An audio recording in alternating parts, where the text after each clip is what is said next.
All right. Godzilla's Monsterpiece Theater by Tom Scioli, issue 3, the final one. This book is wild.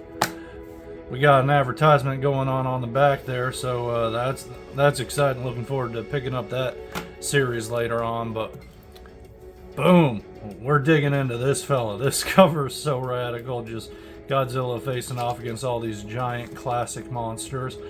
And knowing what I'm getting into now, I'm just having fun with this because it's just playing with as many toys as you can, but the most ridiculous ones. So here we got the Curse of the Pharaoh mummy coming to life, and all these explorers are worried, but oh wait, it was Godzilla that destroyed the pyramids, so the mummy's going after him. Just such a fun gag starting out. And there are a couple pages in this that genuinely made me laugh. And that was one of them. That opening was wonderful. So, we kick off right where we left off. Godzilla is facing off, having appeared at the shores in Transylvania. Gatsby's doing a bit of planning here, and we see Sherlock Holmes back, and look at that, he's a vampire now. So he came back as a vampire. We get a lot of shenanigans here with a little bit of flashback with his notes. And they're on the hunt. They're off to the rescue. Transylvania won't stand a chance against the G-Force. But will Dracula have the ability to control this massive beast? We'll see if Frankenstein can help out. So that's fun, him showing up.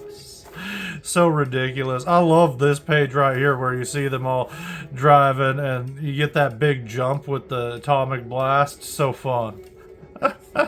And this was a good page too. I enjoyed just watching. This is pure cartoony fun. Like, I don't know what you would call that, but it's just a wonderful illustration. You can tell the artist is having a blast with it.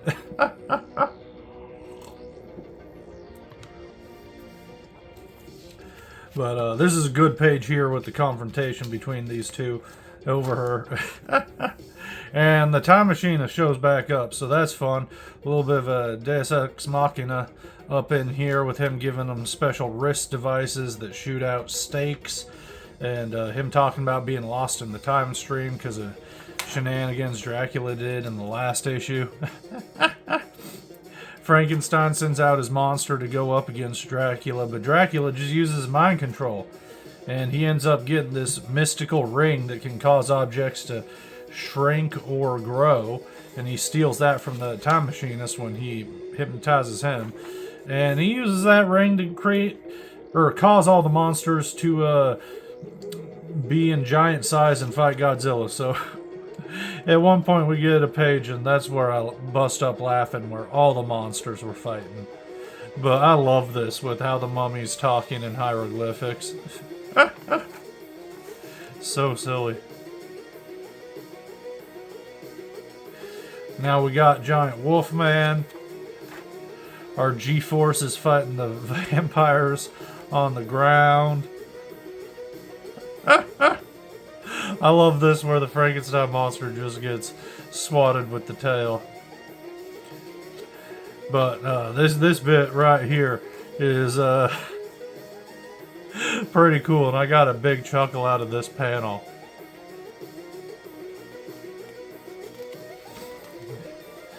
And they finish off Vampire Sherlock Holmes, and that's bittersweet. But this right here is so much fun. And you know this is where I busted up laughing, because she says grow, and then the next page we just see he has truly become the Great Gatsby, and he's just giant size with the ripped clothes, and that angle is just that is beautiful cartoony work right there. Like, I cracked up when I flipped to this page, and just the whole thing. I saw the page and I laughed, and then even before I read the bubble up top, I read the bubble at the bottom, or I should say the box up top. I read the bubble at the bottom, and I read that he has truly become the Great Gatsby. I'm dying. This page is too good.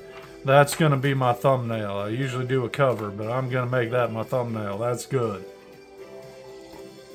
It's just too damn funny.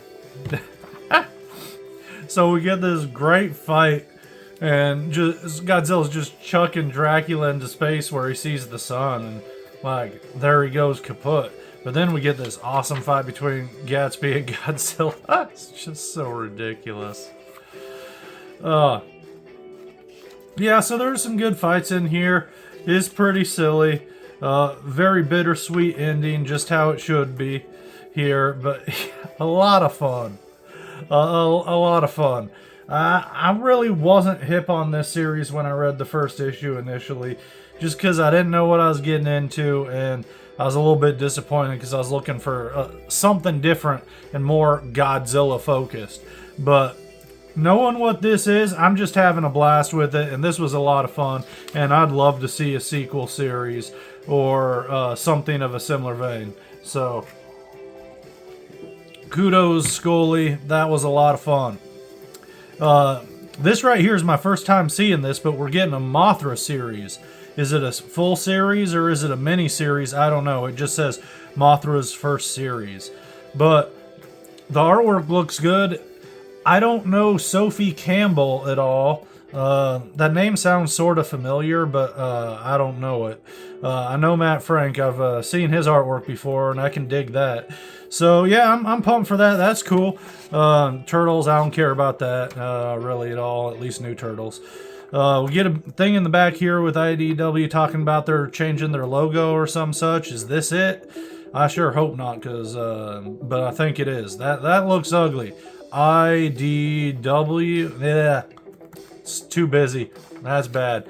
I was really stoked for this Godzilla heist book. That was supposed to be at the comic book shop when I went there today, but they hadn't gotten several of their books in yet, and so I'm still waiting on this and Conan the Barbarian. But that's going to be a whole lot of fun. And I'm excited to check that out. But this was real hoot, and I look forward to maybe checking out some more stuff by this dude, because once I actually kind of got into the groove with it, I was having a real fun time. So anyhow, thanks for joining me. We'll talk more comic books and nerdy stuff with you later.